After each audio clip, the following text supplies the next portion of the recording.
Okay, good afternoon or good morning as the case may be. I'm Mike Bailey and I'll be presenting the post-QRA briefing for South Bloomfield Dam. Bottom line up front, the AALL was estimated at 9 e to the minus 3 with an APF of 6.4 e to the minus 6. Average life loss is 1,408. From an individual incremental risk standpoint, the annual probability of life loss with intervention was less than 1 e to the minus 4. The primary risk drivers developed are CLE through the embankment and also overtopping of the embankment. The team is recommending a DSAC 3. The incremental risks are considered not tolerable based on the 4 TRGs. Get into some project background now. This is a plan view of the project. The project consists of an earthen embankment, a gated spillway, and a rock cut on the left abutment, and an outlet works through the right abutment. The outlet works consists of a control tower in the reservoir, a tunnel through the abutment rock, and conduit transition sections upstream and downstream that connect the tunnel to the tower and the stilling basin. This is an oblique view of the project that offers a better view of the spillway structure and rock cut. Details of the embankment are provided on this slide. The embankment is a little over 2,000 feet long and 120 feet high at the max section. There's one vertical on 3.5 slopes. It is an unzoned embankment with random fill consisting primarily of SM and SMSP. The average fines content is about 25%. The filter is specified to be a clean sandy gravel with less than 25% passing a number 3 sieve. There are 4-foot thick rock fill slope protection installed upstream and downstream. Interesting, the downstream filter only extends up to elevation approximately 1478 as shown in the figure there. You have to imagine a plan view and a profile. There weren't any in the report for visuals. But we'll move on to the outlet works now. The outlet works consists of a gate tower, an approximately 16-foot diameter tunnel, a stilling basin, and service bridge. The tunnel through rock is approximately 1,900 feet long with 87 feet and 107-foot conduit transition sections upstream and downstream, respectively. The stilling basin extends 269 feet downstream of the outlet and is founded on rock with tie-down anchors, and it has drain holes in the invert slab. The maximum discharge capacity, I'm sorry, I'm on the wrong slide for y'all. So backing up, I'm looking at another screen. I apologize for not having the plan view and profile. There weren't any in the report, so if you follow along with me, this is just a photograph of the outlet. So the maximum discharge capacity is approximately 16,600 CFS, and the maximum downstream channel capacity is 12,000 CFS. And use your imagination and imagine there's a plan view and a profile of the spillway here. The spillway structure was constructed in a rock cut on the left abutment. There are 5 tanker gates. The spillway crest is a concrete bougie weir founded on rock, and the width is approximately 210 feet. The spillway crest is loaded with an AEP of approximately 0.9, and the maximum discharge capacity of the spillway is 196,000 CFS. Move on to loading, and we'll start with hydrologic hazards. Major changes to the PMF completed during the IES include increase to precipitation depth from 22 to 30 inches with HMR 5152. An additional 5% was added to the precip based on 1986 NOAA analysis.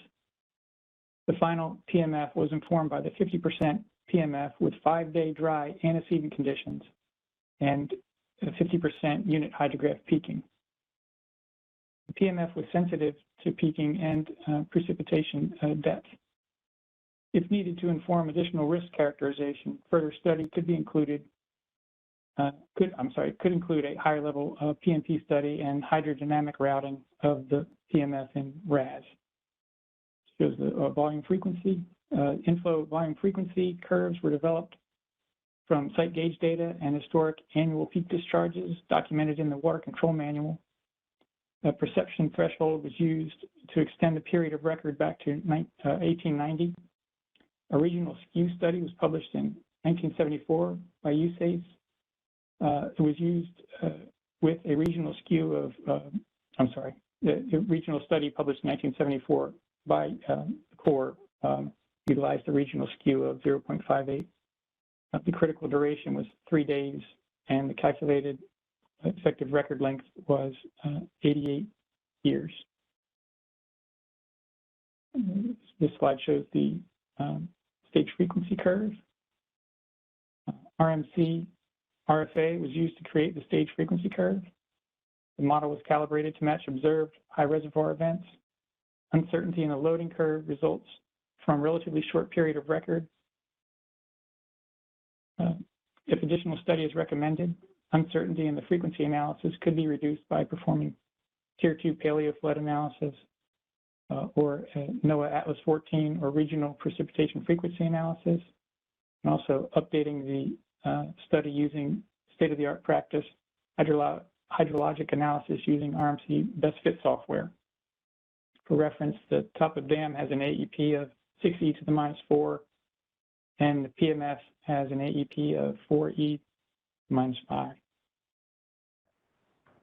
Hey, Mike. Yes.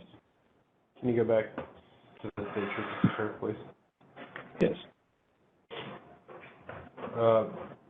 PMF frequency of 4e to the minus 5.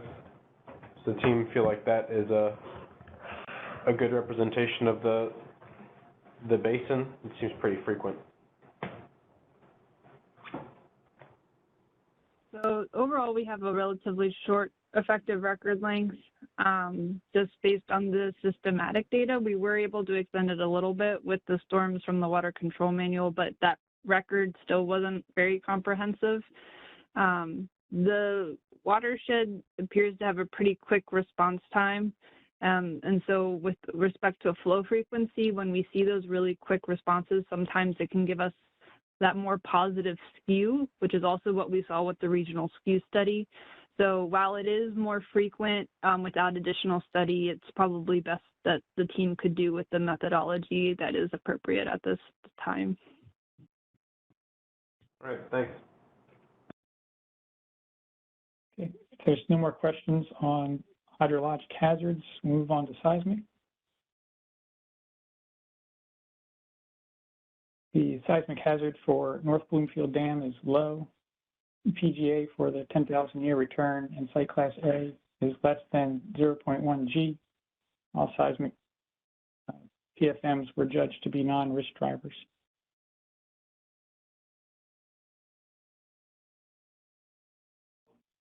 Okay, now we'll get into some consequences.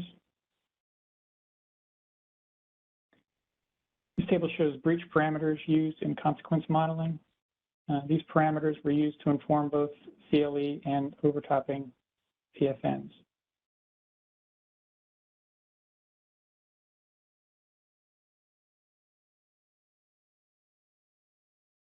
These tables summarize results of breach and non-breach consequence modeling for South Bloomfield Dam. Based on Miletti-Sorensen interviews with downstream communities, the LifeSim modeling used a hazard communication delay set as a uniform distribution between 0.01 hours and 0.5 hours and moderately fast warning diffusion curves.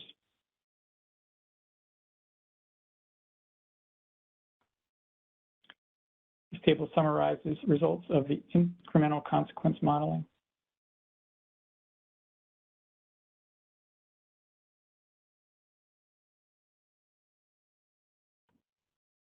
The major consequence centers are the towns of Westbrook and Franklin, which are 7 to 15 miles downstream of the dam, and Millington, which is 15 to 60 miles downstream. The Valley and Ridge Province has steep terrain with long, narrow valleys. Flood depths and velocities are predicted to be high. The PAR is concentrated in narrow valleys adjacent to rivers and tributaries. The city of Franklin is located 7 to 15 miles downstream with a population of approximately 5,500. Shown are inundations for max high pool and top of active storage. The estimated maximum high pool breach inundation would impact a middle school and a community college in Franklin. Life loss potential is highest in the daytime when schools are in session.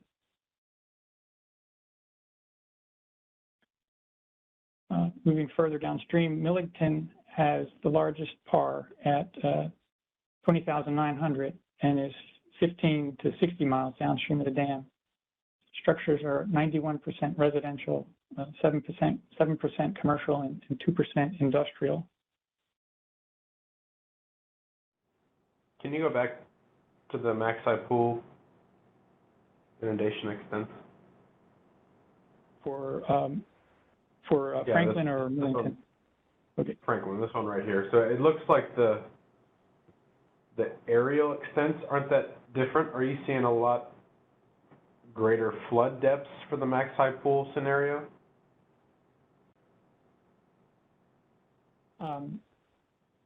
Yeah, I mean, I don't know the answer to that specifically, but I'm assuming that would be the case. If Megan has any more insight. Yeah. Yeah, I was going to say we didn't have access to flood depths, but you can see, unlike the tributary to the south, that there's those 3 fingers that go out. There is some difference there. The breach modeling with the regression equations all produce pretty aggressive breach times. So in terms of that flood wave coming downstream, it's going to be pretty large. So I think that may be helping to inform some of what appears to be not significant differences between the two. Is just that we have a really fast flood wave. And as the water comes downstream, depths are probably a little bit higher, but yeah, we just didn't have access to that data. Okay, thanks.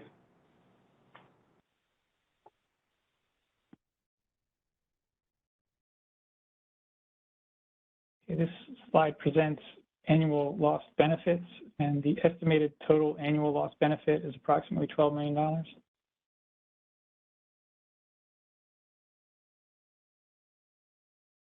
Okay, if there's no questions so far, we'll move to the risk driver potential failure modes.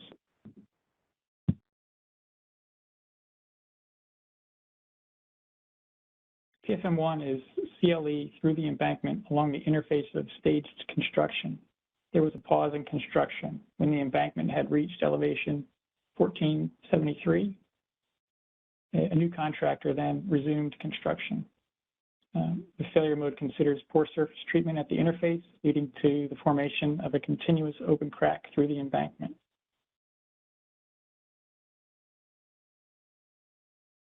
This slide presents the event tree for PFM1. Flood loading considers pools that just reach the flaw and up to the top of dam. For the flaw node, it was judged to be very likely that a continuous open crack exists for 310 feet. Compaction of 95% was also reported for the random fill, and the specs called for scarification. The construction interface has been loaded 13 times to date with no poor performance. For node 2, initiation of CLE is unlikely below TAS based on CLE initiation analysis. A relatively wide crack at the upper end of the range considered is necessary for initiations at pools above TAS. The upper end of the range was 5 millimeters for your information. For node 3, continuation was considered very unlikely. the downstream filter the downstream filter intercepts the flaw exit. Though the filter does not meet design standards, it does prevent continuing erosion. Based on the fines, content, and compaction, the team judged that the random fill would likely support a roof and stable sidewalls. The team gave little credit to upstream self-healing of the crack and to intervention. Intervention would be made difficult because the flaw exit would be masked by the downstream rock fill. The breach node was judged to be very likely due to the highly erodible nature of the random fill.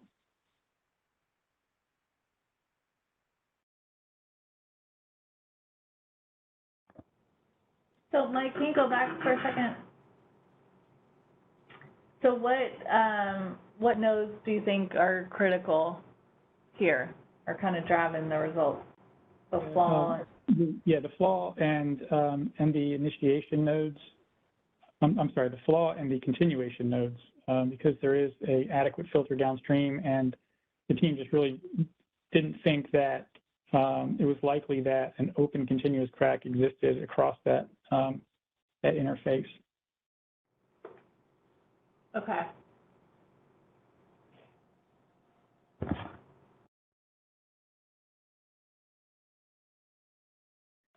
The SRP for PFM1 is shown in the upper left. The steepest portion up to that first inflection represents where the crack is initially loaded. The second inflection is at TAS, where tailwater begins to affect performance. PFM1 risk with and without intervention is plotted on the FN chart to the right. Risk plots. The risk plots in the low APF, high consequences area of the chart. Uncertainty is primarily driven by hydrologic loading.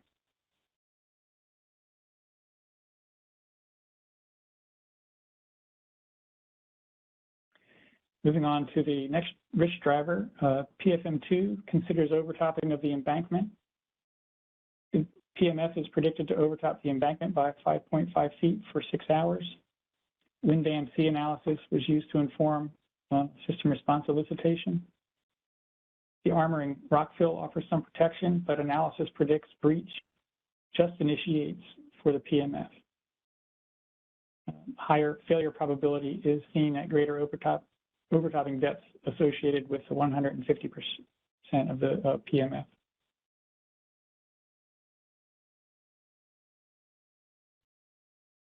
This slide presents the event tree for node 2, for PFM2. The flood loading considers pools up to 150% of the PMF, which overtops the embankment by more than 10 feet. Node 1, which is failure of the slope protection, was shown to be increasingly likely for pools above 2.1 feet of overtopping. For node 2, unsuccessful intervention was judged to be virtually certain. The probability of full breach development in node 3 becomes more likely at pools above the PMF. At the PMF, analysis shows initiation only at the very end of the simulation.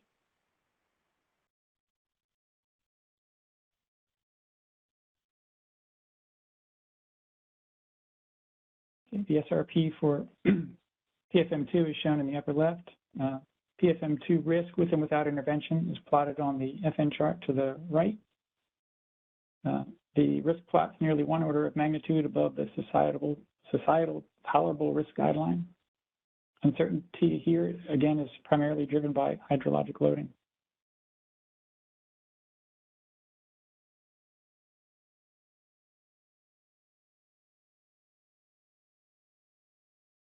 Mike, could I ask a quick question? Sure. Maybe I misheard it, but something about you didn't really get wind dam C results to produce breach until PMF. And then I thought I remembered hearing something about the materials being highly erodible. So I was just asking, was there something that I missed about those lower flows of not being able to, get this failure mode to breach? Is it just the duration that was really short, or I may have missed that? Yeah, I think the duration plays into it, but there again, there's that 4-foot thick rock fill slope protection. It requires a little more depth and duration to remove it. Once that protection is removed, then I guess all bets are off, and the erosion progresses maybe a little more rapidly. And I guess I'm kind of a WinDAM-C, knucklehead. But so did you guys model that as just all rock fill or all SMSP, or did they even say that in the report? No, the rock fill is modeled separately as an armoring stone. Okay. So WinDAM-C accounts for removal, like a 2-step process, removal of the armor stone, and then erosion of the underlying fill. Okay, cool. Appreciate it. Thanks. All right.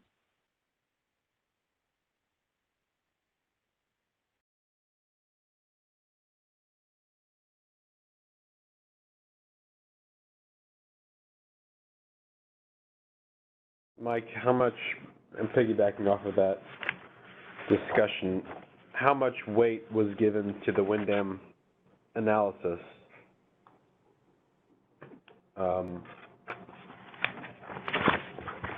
in the evaluation of the nodal probabilities? I think it was given a good bit of weight. As you can see here, the 100% of the PMF was shown to breach in 6 hours, and that's basically the duration of the overtopping event. So I think the SRP shows that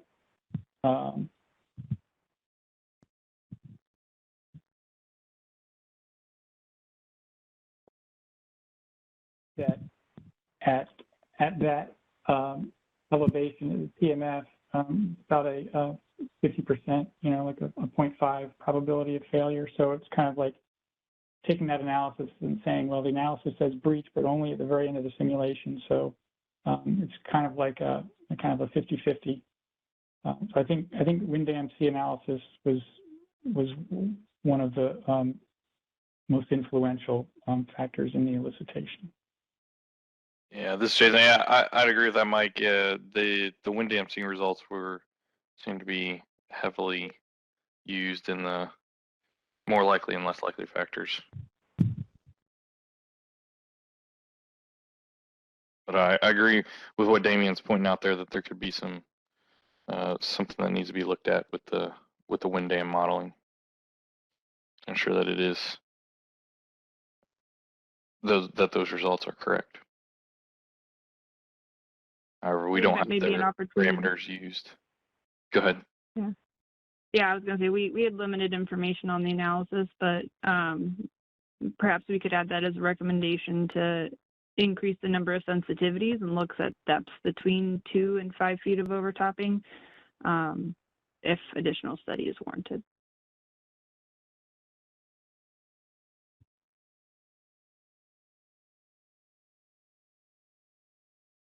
Okay. If there's no other questions, I'll keep moving. Yeah, I do have one more, Mike, regarding consequences. So I noticed a couple of things. One, the max high pool goes up to 1518. I know there were some inconsistencies in the report that you got between max high pool and what the PMF elevations are, but beside that, do you feel like the models that you have for your consequence evaluation are representative of the breach characteristics that you'd expect to see from the embankment? Yeah, I think so. I think the max high pool that was modeled is very similar to the PMF, just slightly different, I think.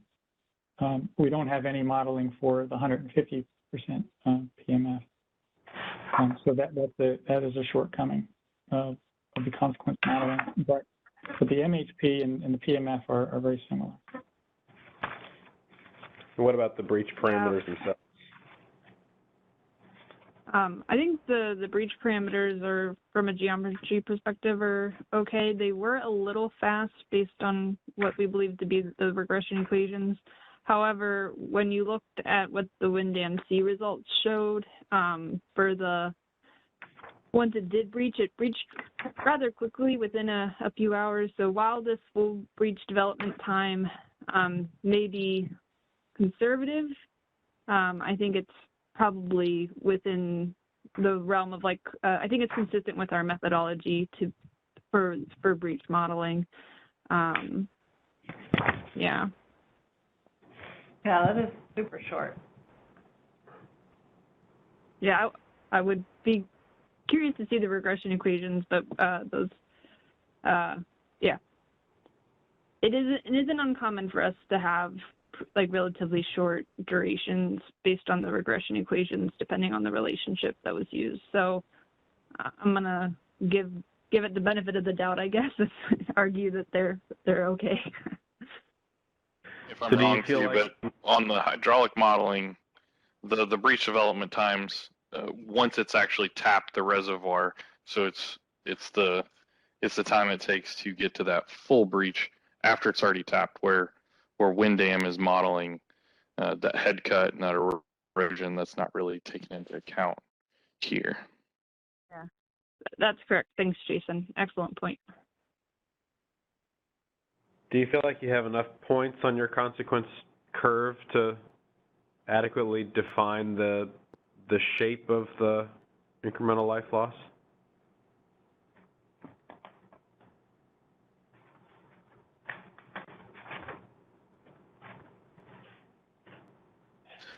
I think based on what the life loss is on this, there could be some more points to make a slightly better refinement, but at the end of the day, the story is going to be about the same as the life loss, just continuously. If you go ahead and show the incremental, Mike, we just stay within that 1,000, 2,000.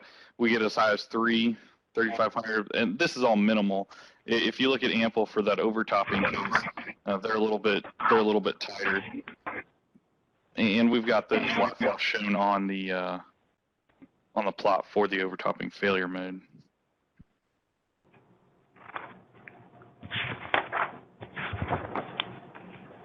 So as far as the characterization standpoint, I don't know as it would change our results.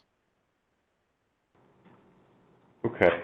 I guess my concern would be there's only one point above top of dam, and looking at the breach parameters, it looks like, and I'm assuming this is the case, that normal high pool up to intermediate high pool was modeled as a piping breach, so that the breach geometry is different, the side slopes are different, even though the development time is pretty similar. So I'd be concerned that you're modeling quantitative life loss for overtopping based on one true overtopping data point. That'd be the only concern, but. Yeah, I can see your point. Yeah, and we really don't know much about the downstream. I think it was mentioned once that it was, in the report it said it was steep, but then it has widening, so I'm not, it's hard to discern from what we were provided whether it would, a higher pool or different stages would impact that many more people. Right. Or houses. Okay. All right. Thanks.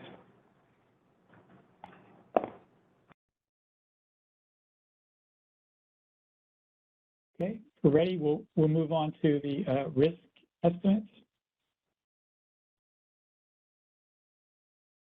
The societal incremental life risk matrices on this slide portray risk determined by the IES. Individual PSMs and the total risk with and without intervention are plotted on the left figure, and the total risk with uncertainty is plotted on the right figure. And again, the uncertainty is primarily driven by the hydrologic loading.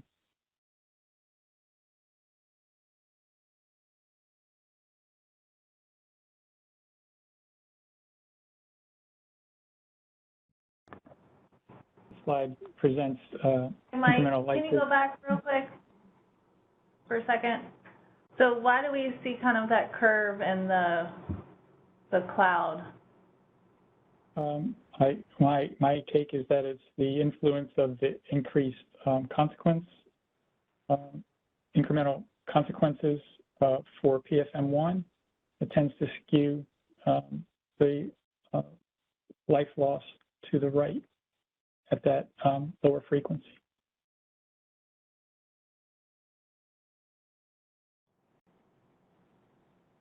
All right, keep going. Okay, this slide presents the incremental safety risk. For South Bloomfield Dam, the individual or group most at risk is the permanent population that resides in the town of Bloomfield, immediately downstream of the dam. The mean individual incremental life safety risk is approximately 5.8 e to the -6, both with intervention and without intervention, and is below individual tolerable risk limit of 1 e to the -4.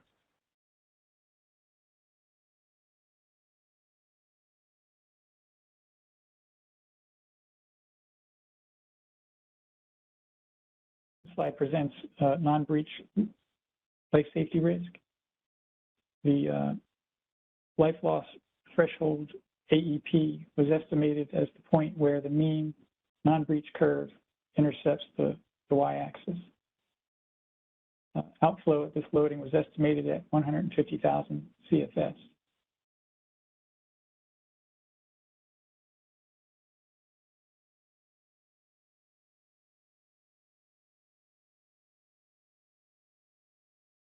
This slide presents the non-breach economic risk. I'll leave it up for just a second.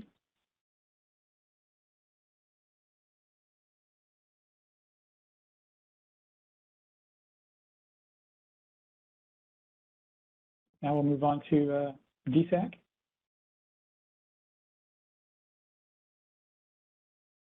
This figure compares the total risk estimate for North Bloomfield Dam, that's the pink star, to the USACE dam portfolio. The colored dash diagonal lines correspond to the mean trend of this corresponding DSAC.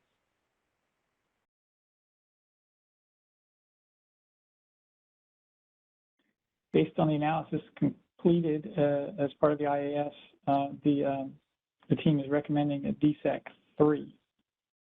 The total risk plots as a borderline DSAC 2 or DSAC 3 case. The total risk plots slightly less than an order of magnitude above the societal tolerable risk guideline. The dam, however, has performed well, and there are no PMFs other than overtopping that significantly contribute to total risk. There's little that can be done to improve the system response to overtopping without a major dam modification. Breach analysis shows the PMF just barely leading to initiation. For an SRP with greater certainty of failure, the 150% PMF needs to be considered. The 150% PMF is generally assumed to be conservative, and an upper PMF developed through higher level study may lead to a decrease in the maximum overtopping depth considered.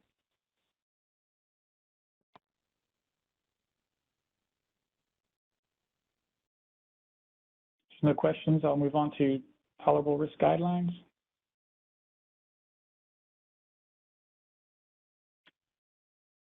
Okay, for TRG1, the risk is tolerable from an individual risk perspective, but the risk is not tolerable from a societal perspective. The team considered that TRG1 is not met.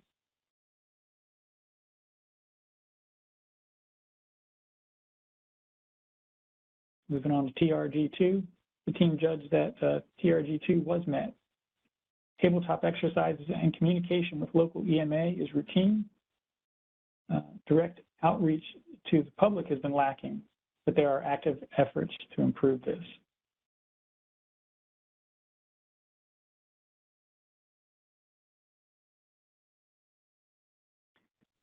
The team judged that TRG3 was not met. The dam is generally in good condition, but there are several deficiencies related to the routine program that led to a low NID score. EAP and IRRMP are both currently out of date.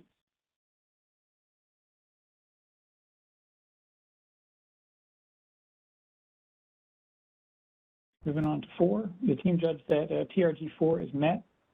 Although the IRRMP has not been updated since 2007, and there are IRRMs yet to be implemented, the district has made steady progress each year. Updates to the IRRMP are planned based on the IES results.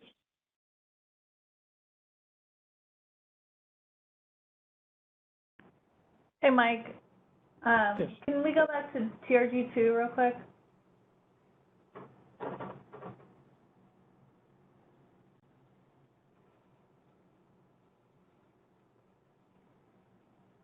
So do we consider, like, where it says outreach to public anticipated upon completion, is that where you guys are considering, you know, based on what they're planning to do or what they are currently doing, and whether or not the TRG is met? Yeah, I mean, I think it's, I'm a little fuzzy, but I think it's a little bit more than we haven't done anything. We're going to do something after this IES. I think there's some active, some things that are actively going on to update the EAP. Am I misremembering that, Team B? Yeah, that's correct, Carmen. That's a really good point that you brought up. So the risk communication plan is under development, and there were efforts within the district to kind of start planning that public outreach. And for our evaluation, we gave them credit for that. So that may or may not be the best representation of the past performance, but I think our team saw that they were making steps to correct it, and I think that led us to maybe leaning more towards the MET, since they had really good metrics for other items on this as well. So historically, has the risk ever been communicated to the public?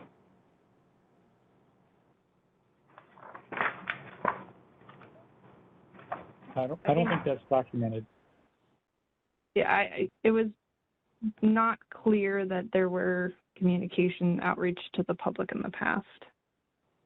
Okay. I think it read in a way that we lean that it had not been a priority, but the formal risk communication was under development.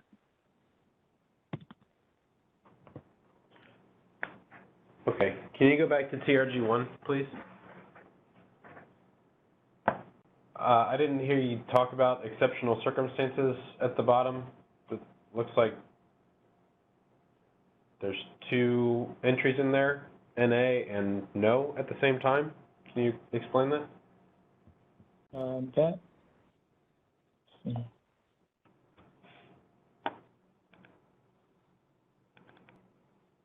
think the DNA was just a miss. We forgot to delete it, and that we Okay, think so there is opportunities to reduce the risk for this project.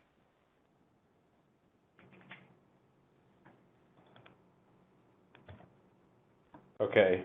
You had TRG4 as met, if I remember correctly. So you say on TRG1 that they haven't been reduced, and then TRG4 you say is met. Can you give a little bit more explanation for that? TRG4, we looked at them as meeting TRG4 because of the work they have done to reduce part of the risk. They have implemented some of their measures. Essentially, we were giving them credit for working towards that ALAR, but we do on TRG1 identify that there is more that can be done.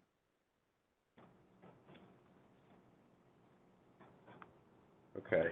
If that's a wrong interpretation of TRG4, then I'm just then just that asking could be. questions. But that's how we looked at it anyway.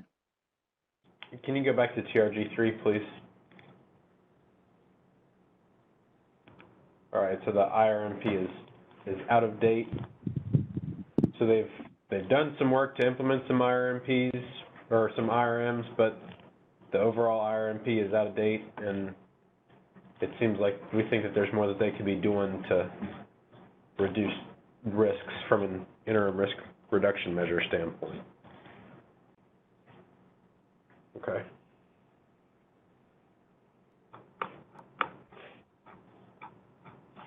Any other questions about TRGs? All right, can you go on to the recommendations?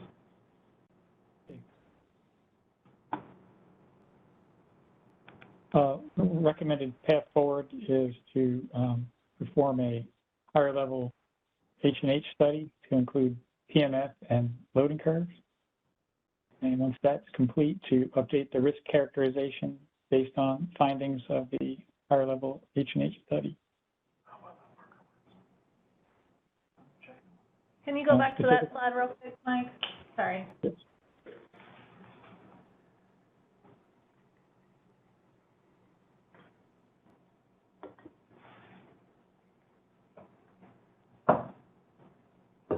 Okay. Okay, specific recommendations, dam safety recommendation. The only dam safety recommendation was to complete a higher level H&H study and update the IAS risk characterization. And it's primarily directed at PFM2, which is overtopping. And the additional study could reduce uncertainty in the risk characterization and potentially change the risk decision.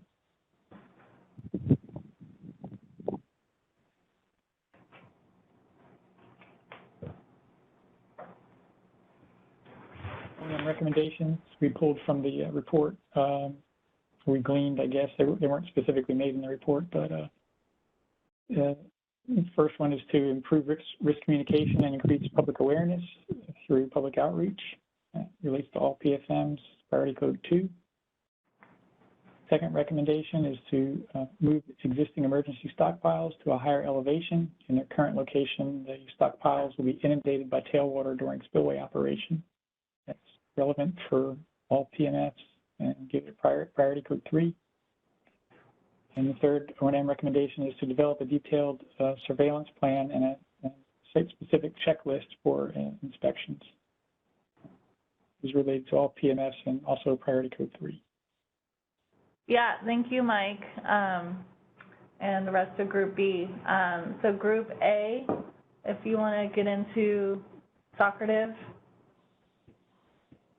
Okay, looks like we were split. So we have 4 people in Group A, right? 2 and 2 for us 3 again. Okay. For Tech 2s, do you want to share your thoughts on what drove that?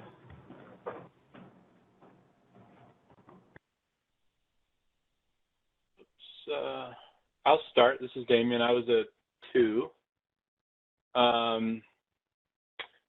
This one is I don't know, go either way. I was sort of on the fence, but just to introduce some discussion maybe, I chose a 2 because I thought, since of course the risk is driven by this overtopping, and when I was looking at some of the stuff for breach times, like Megan said, those are really pretty aggressive times, but I didn't think they were out of the range of possibilities given that the materials are pretty granular.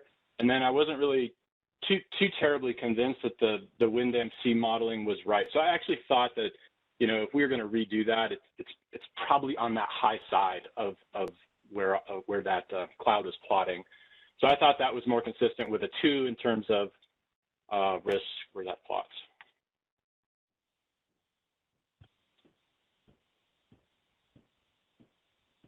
Yeah, I kind of the same. I was the other 2, and just looking at kind of where it plotted with the rest of the portfolio, it's got some reasonably high consequences, and you know the APF is pretty high too. So I thought it warranted a DSAC 2. Okay. What about our DSAC 3s? So this is Chris. I agree. I was on the fence, and it's really hard to decipher where it should fall. I know it plotted pretty high as far as consequences, but fairly low as far as annual probability of failure. So I just brought it down a little bit, just because I thought the probability of failure was a little bit lower than the rest of the portfolio for DSAC2s. But yeah, the uncertainty with the wind dam C kind of wanted me to sway to DSAC2, but with what I was presented, I would go with a DSAC3.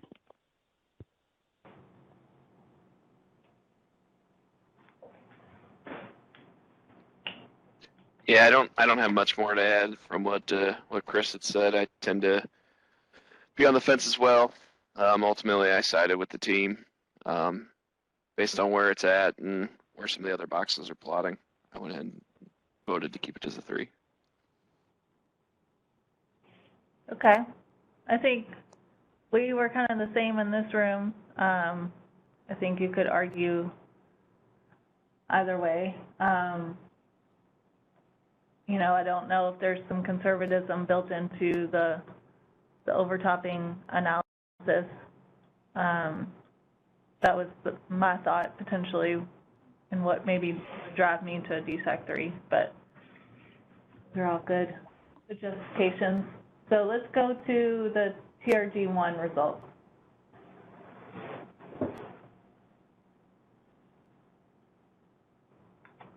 So it's unanimous, not met,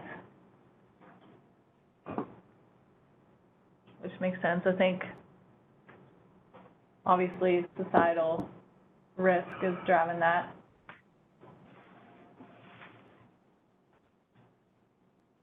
All right, TRG2.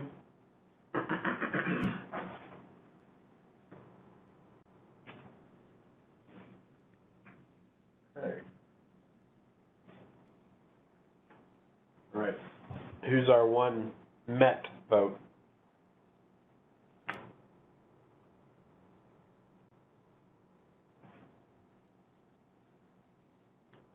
Or you don't have to name yourself, but maybe just tell us what what your thought. I know. I'll start on the not met if you want. Change your voice and you're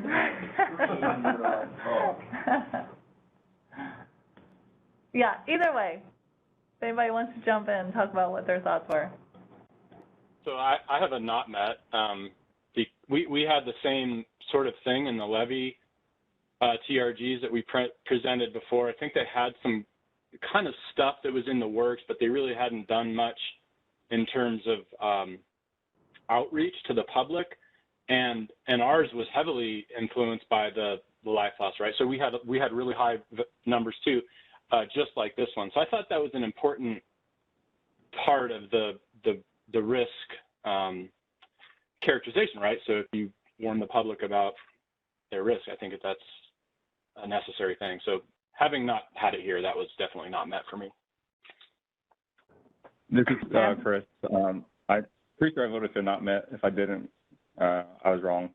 So I don't know where that met came from. But I felt like there was good internal communication within USACE for as far as the risk, but it ended there. So there was plans to do outreach and communication to stakeholders and the public.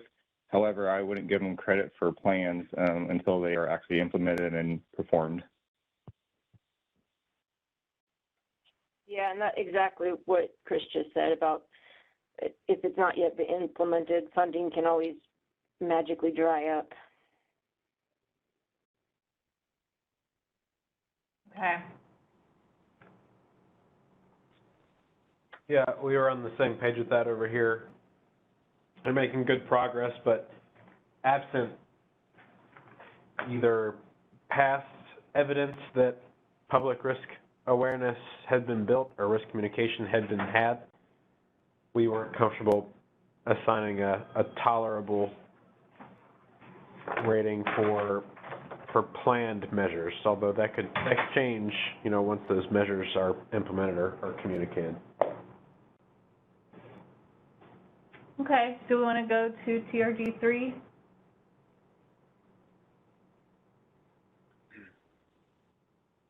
Okay, so it's unanimous, not met.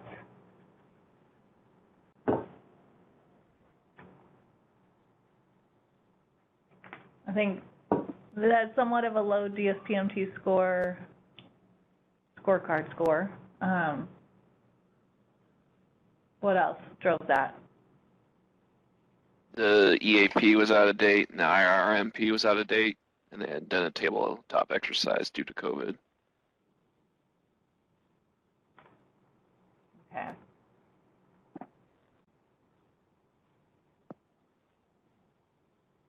All right, what about TRG4?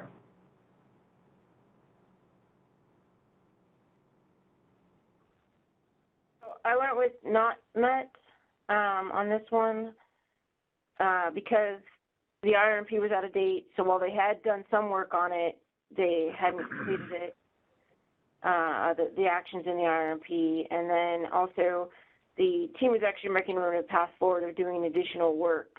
So I felt that should probably lean towards not met because they haven't done all they can do to reduce the risk. Somehow we got 40-60. I'm not sure how that happened. Yeah, I'm not sure either. It's interesting. 4 answers. That's weird. Yeah, I was a Met, but I was mainly thinking. I don't know. I was almost thinking like, in the guidance for that TRG, I believe it talks about, cost-effective things, socially acceptable, et cetera.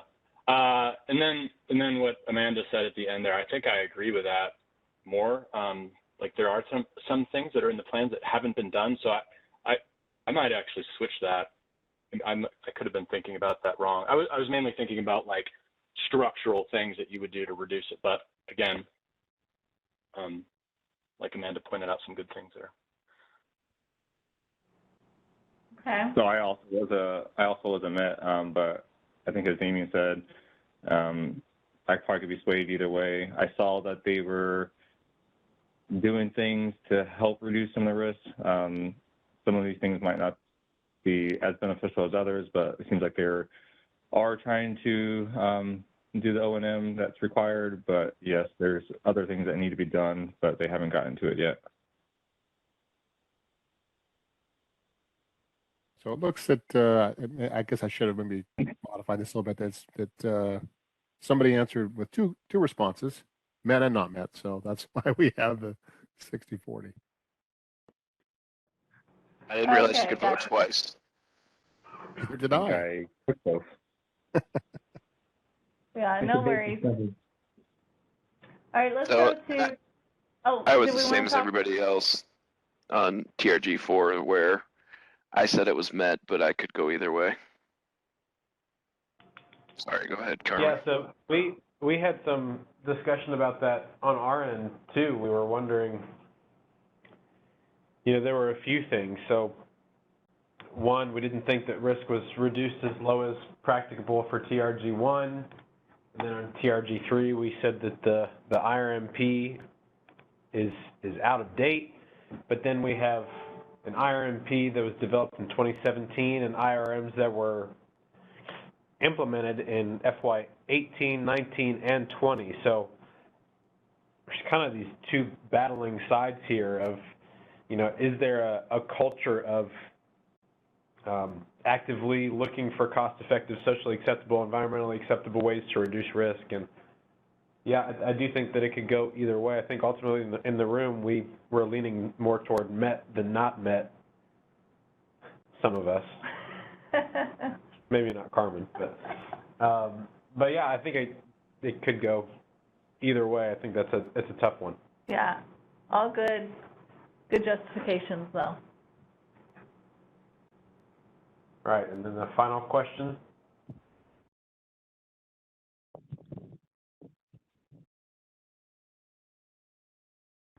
As far as the IRP stands, the plan appeared to be just like turned out of date this past FY. So I guess we as a group did not weigh that as heavily because it almost felt like they were making action and on progress on the plan, but it felt more like an administrative thing to make sure that it just got updated. So that makes sense.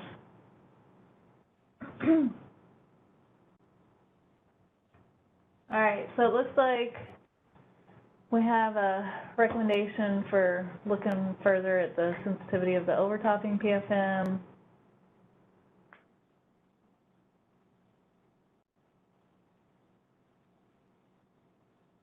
Hey.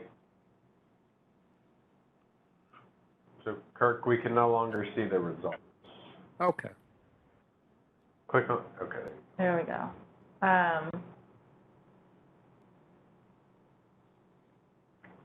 Perform higher level H&H,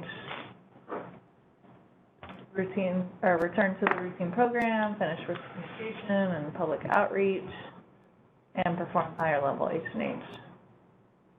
So that person was maybe thinking through O&M, do the higher level H&H study? Yeah, that was me. I was just to help lower the risk or the uncertainty with the pool elevations and the flooding return periods, if we could get some better H&H data for that. Yeah. The only thing I would be concerned with about that is if we're trying to handle that through O&M, it may be difficult to get something like that funded amid other competing O&M priorities in the district.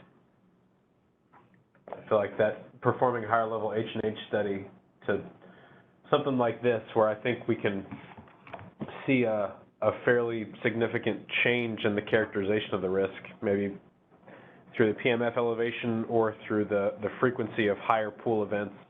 I think that would be justification to use wedge funding to study that.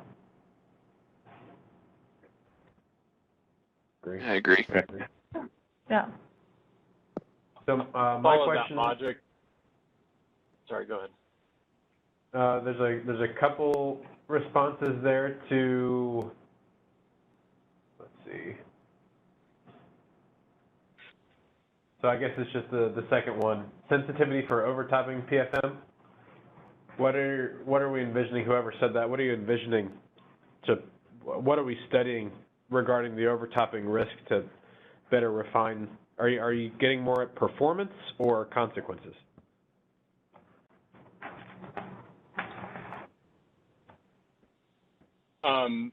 Yeah, so that was me. I think I was struggling between the things I talked about the whole WinDAM-C modeling work that was done. It seemed like that could be refined somewhat and help with, ultimately what those consequences are going to be. I thought it was weird how they had the PMF. Really, it was the higher limit of the PMF was only reach and breach, I think. So I wanted to figure that out. And then the H&H part of it was mainly because where it was plotting looks like it was towards the top of their uncertainty cloud, and there's a big tail on the bottom of it. And so I kind of asked this before I said it probably really poorly at the last cadre meeting, but I wasn't sure if that range of uncertainty indicates that there's a good chance that if we did that refinement, that the frequencies for that will come down more towards the center versus like skewed towards one side. And I don't know the answer to that, but that's kind of where I was thinking. This is Megan. Damien, I think that's everybody's goal is when we do additional H&H is that we hope to see frequencies come down with respect to the loading curve. It's a little bit of a gamble. Like we don't honestly know which way the curve's going to go. Sometimes we'll do more investigation and we'll find out about a really large flood in the past, and that can skew us more positive and more frequent. Other times we'll do a paleo flood analysis and it can really push us out and say, yep, we're good to go. Like the risk here is going to be pretty minimal. So I don't know that I would read, or I don't know that you can make that correlation between a stage frequency curve and the uncertainty. on the scatter, just because that uncertainty on the scatter is sometimes more associated with the SRP than with the loading itself. So. Yeah, and that's why I had that first part of the recommendation on the performance end of it. I wanted to tie those, because I think Dave had the exact same answer. He's like, yeah, you know, we can't really predict in advance if you go to this higher level what the outcome will be. And so, yeah, okay. So I think, Damien, in terms of this particular PFM for overtopping, the range of uncertainty in our stage frequency curve, I think regardless of the level of H&H study we perform, we're always going to end up with that really vertically extended cloud. And when you have uncertainty that's ranging across multiple orders of magnitude like that, your best estimate or your expected value is always going to skew toward the higher end of the cloud rather than the lower. So you might bring the entire cloud up or down by that additional study, but I don't think you're going to see a whole lot of movement in the location of that best estimate relative to the entire cloud itself, if that makes sense. Just from the hydrologic standpoint, or are you talking about also including the performance part? Well, I think if we were to take the hydrologic uncertainty out of it, you're going to see a cloud that is very small. The performance uncertainty is so small, limited on an order of magnitude basis relative to the hydrologic uncertainty that it's dwarfed. So even if we can refine the H&H loading and reduce the uncertainty in the AEPs of our top of dam and above pools by 1 or 2 orders of magnitude, I still think you're going to see a really large uncertainty cloud just from the hydrologic loading alone, not from the performance. I think that's generally the nature of overtopping failure modes. You know, we typically get to a point where we're pretty certain that failure is going to occur, and there's not a ton of uncertainty in there compared to maybe some of our other failure mechanisms.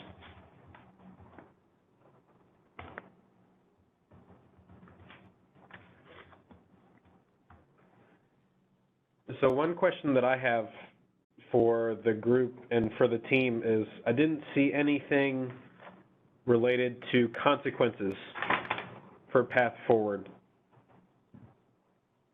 Do we think that the consequences as they stand right now are sufficient for a higher level study? Because if we were to, let's say we refine the H&H loading and let's say we do something to refine the estimated performance of the system response from overtopping, and we still plot above the guideline, would the next move, would the next path forward recommendation be to go to a mod study? Would we be comfortable doing that with the level of consequence analysis that we currently have? Yeah, no, I think you're right, Adam, that consequences should be part of it too. Yeah, I made note during the presentation to add additional depth to the sensitivity for WinDAM-C and then add 1 or 2 more overtopping depth to the consequence modeling. The report did say that there was already a Millennium source and interview conducted with EMAs. We didn't have any information on the interview, so it sounded as if some of that work that would be scoped was already completed, which I think is kind of what led us to maybe not including it in our initial recommendation. Sure. Yeah, I agree with that. I think for this one, we'd probably be looking more at breach parameters, trying to nail down our breach parameters and perform maybe some breach parameter sensitivity to see how much it matters. And then, yeah, like you said, running a few of those additional life sim models so that we are more confident in our life loss curve specific to overtopping. Yeah, the report did say that they did some sensitivity and the breach parameters were not sensitive. And that was mainly driven, it was more sensitive to like not necessarily sensitive, but it was driven by the arrival times to the downstream population center. So while the breach geometry, I think that is something, I think the team did already look at that a little bit, but the town is just so close that it doesn't necessarily matter, and the valley is pretty steep there, so there's just not a lot of places for the water to go or for people to evacuate. Yep, okay.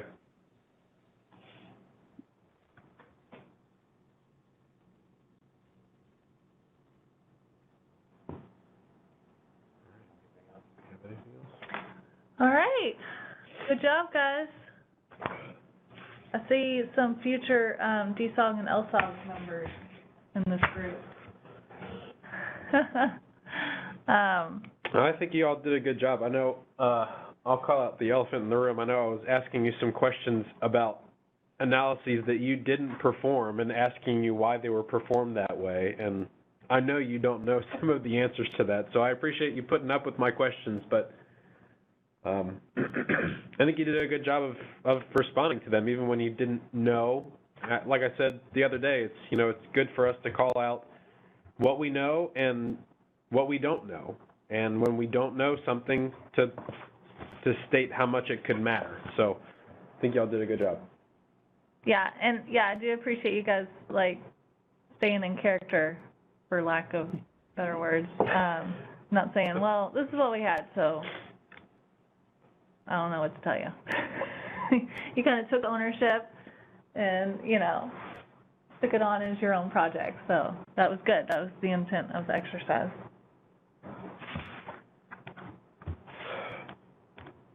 All right, so they're effectively done until Friday, right? Yep, yep. So we'll see you guys back here on Friday at 11. Does that sound good? You guys have a time frame where you might? I have one question. Yeah. Do you guys have an estimated time frame when you might turn back those individual assignments? So we're going to be looking at those tomorrow.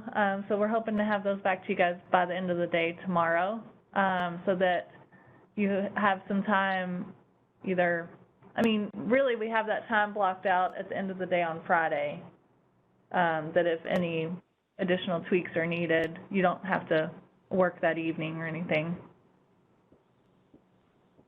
Okay, sounds good. I just didn't know if we were going to get it back tomorrow or early Friday. Okay.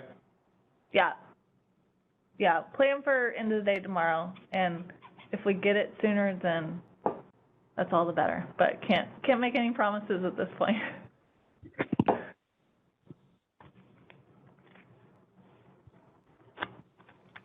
All right, good job, guys.